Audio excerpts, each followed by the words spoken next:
how do you explain it? They were doing a test drive for the new Ford electric.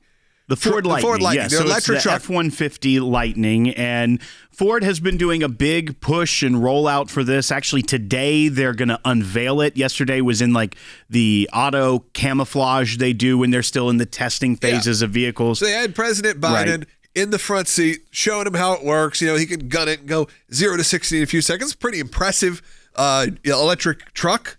And we see all these electric trucks coming. But as what happens when a president in general, we saw this a ton with President Trump, when there was press around, they always will throw in a question related to what's going on in the world. Yeah, they do their job. They're supposed to. They have access to the president, and maybe we can get a question in. Someone said, hey, I got a minute with the president. Not even a minute.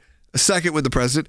Can I ask him simply just a question about what's going on in Israel? And before the reporter could get the question out, you got to hear what happens. I'm just going to step on it. I'll come off at 80 miles an hour. You'll see what it is, okay? You ready? Mr. President, can I ask you a quick question on Israel before you drive away? No, you can't. Not unless you get in front of the car as I step on it. I'm only teasing. Okay, here we go. You ready? One quick question. Can I ask you something about Israel? And the essential answer was, not unless you want to get in front of this truck right now when I hit 80. Threatening in a joke. It definitely was joking, I want to say. But he said, I'm teasing. I'm teasing. As if he had to clarify, I am joking. You can tell it upset him that this happened. Look, if you are watching what's going on in the world right now, you see what's happening in Israel.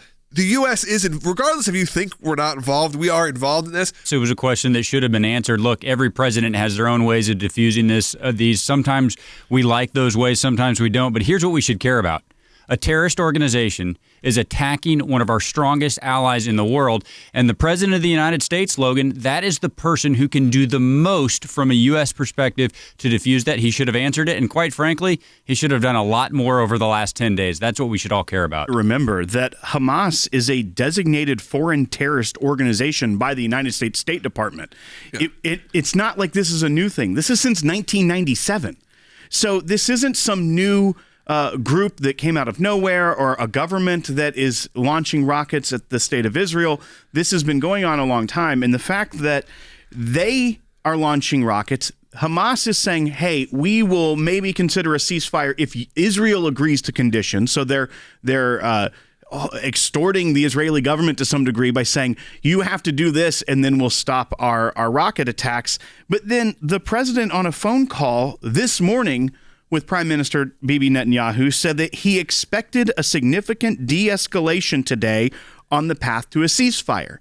Now, it's one thing if he's like, we have put pressure on Hamas and we've turned off the aid to Hamas and we've stopped our talks with Iran to shut down the weaponry and the money they're funneling to Hamas. And so that's why we expect a de-escalation. But no, it's putting pressure on the Israelis, who are the targets of a foreign terrorist organization. Now you've got a president, cognitively disabled, in my opinion, who tells the Israeli prime minister, I'm expecting a significant de-escalation today on the path to a ceasefire. And my question is, what was the provocation that started this? There was no viable, logical, reasonable, palatable provocation on the part of Israel that commenced and caused the Hamas people and its caucus in the United States Congress, Tlaib and her followers and so forth, Omar and so on,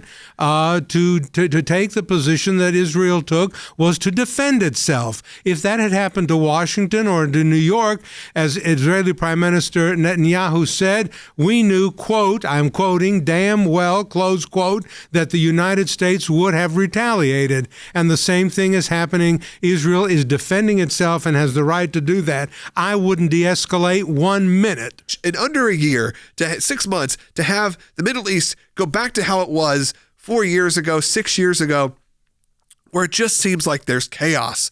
It's heartbreaking to watch. And when the response is, well, we're doing this quietly behind the scenes. We're not taking this. I think Jen Psaki said, we're going, everyone knows diplomacy it's quiet. We do quiet diplomacy. That's the most effective way. When all of us know it's exactly the opposite. Oh, that's right.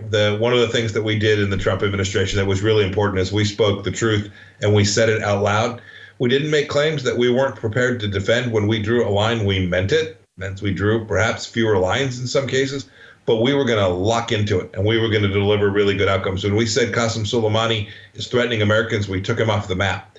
The same way this administration needs to make very clear their commitment to allow Israel to do everything it needs. We need to continue to support Israel with military assistance. I saw some Democrat yesterday saying they were going to stop military assistance to Israel because of the fact that they're defending their own people. I saw crazy stuff from BLM. Every Democrat who has supported the Black Lives Matter movement needs to explain why they're on the side of Black Lives Matter, who has made clear that they are now forming common cause with these terrorists, now 20-plus year designated terrorists from the United States. There's a lot of explaining to do. There are a lot of people who have wanted to play the line and claim they were pro-Israel, wouldn't defend them when it matters most. This is the time that it matters most. Moral clarity is absolutely the currency of the day, and we should have every expectation that every leader ought to speak loudly and clearly and succinctly, promoting Israel and defending Israel's right to defend its own people.